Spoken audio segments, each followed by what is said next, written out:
What's up, everybody? Thanks for tuning back in. Welcome back.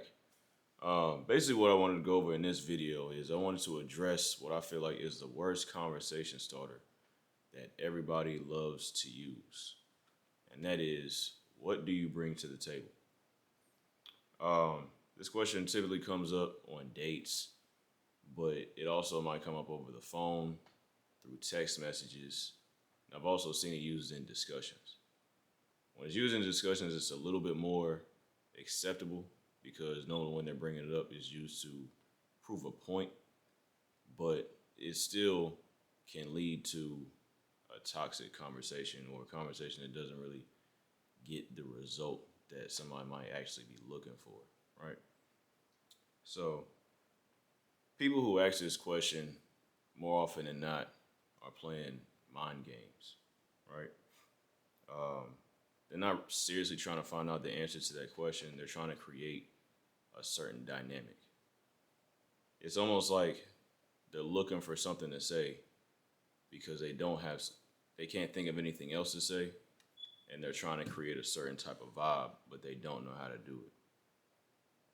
It's a controversial question, which would cause more issues than it would help to create a bond.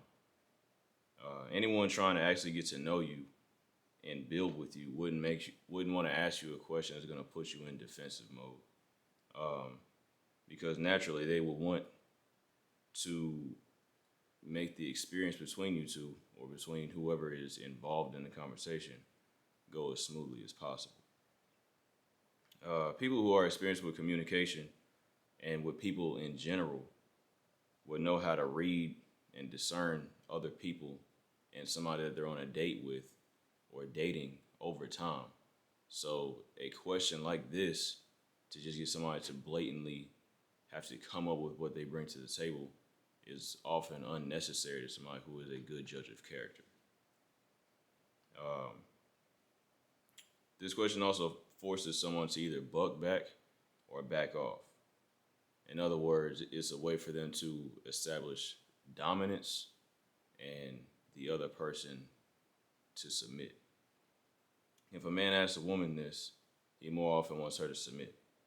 And if a woman asks a man this, it can go two different ways. She might either want him to establish his dominance, or she might also want him to place himself in a more submissive position with her.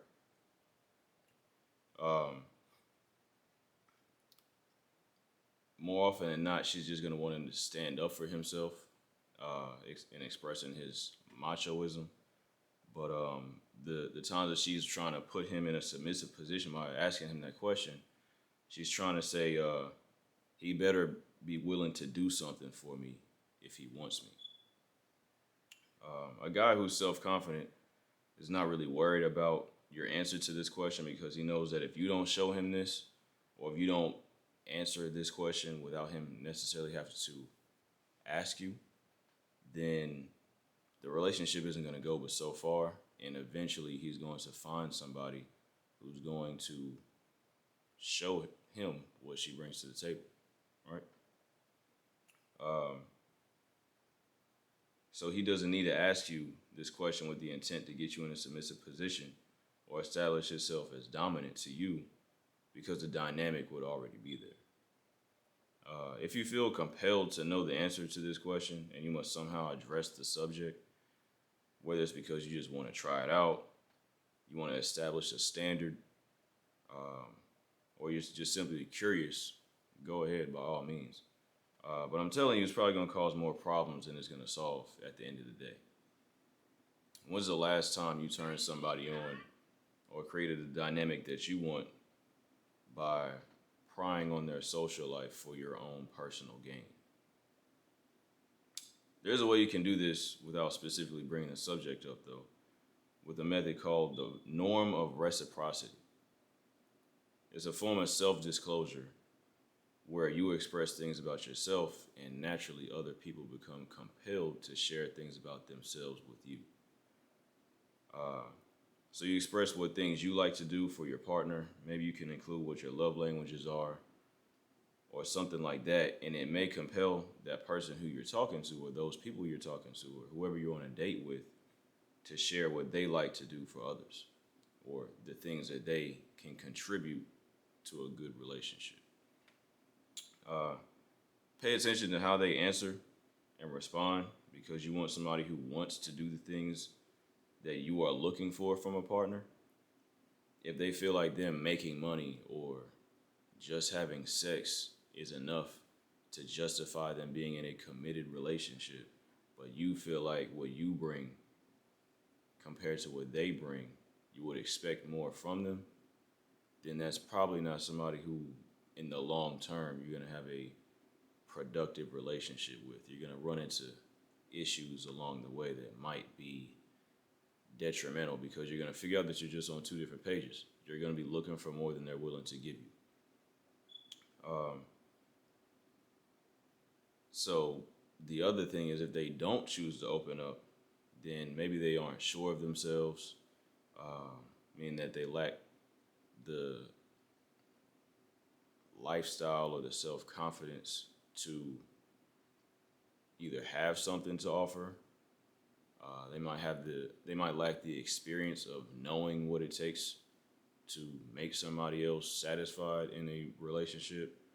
Or maybe they're just not comfortable sharing those things with you yet, and meaning that you have to make them more comfortable in the conversation, or just the dynamic between you two, so that they do want to share that part of themselves with you. The alternate and the worst reason will be that they don't want to self-disclose because they think they're better than the people who they date or are talking to, and they have no real intention of being a genuine person or a genuine partner. They just want to be put in a position where they can become an opportunist and take advantage of somebody else. So when you share these things with them and they don't share them back with you, it's not because they don't know. It's not because they don't want to. Well, it is because they don't want to. They're looking to receive, and that's an ultimate red flag right there. If it's on a date, if it's through text, if it's through phone call, that's where you know you just need to cut the conversation, cut the date, tell them it was nice to meet them, and let them go take advantage of somebody else, because that's not what we're going for. All right? So if this is your first time rocking with me, make sure you go ahead, like, comment, and subscribe.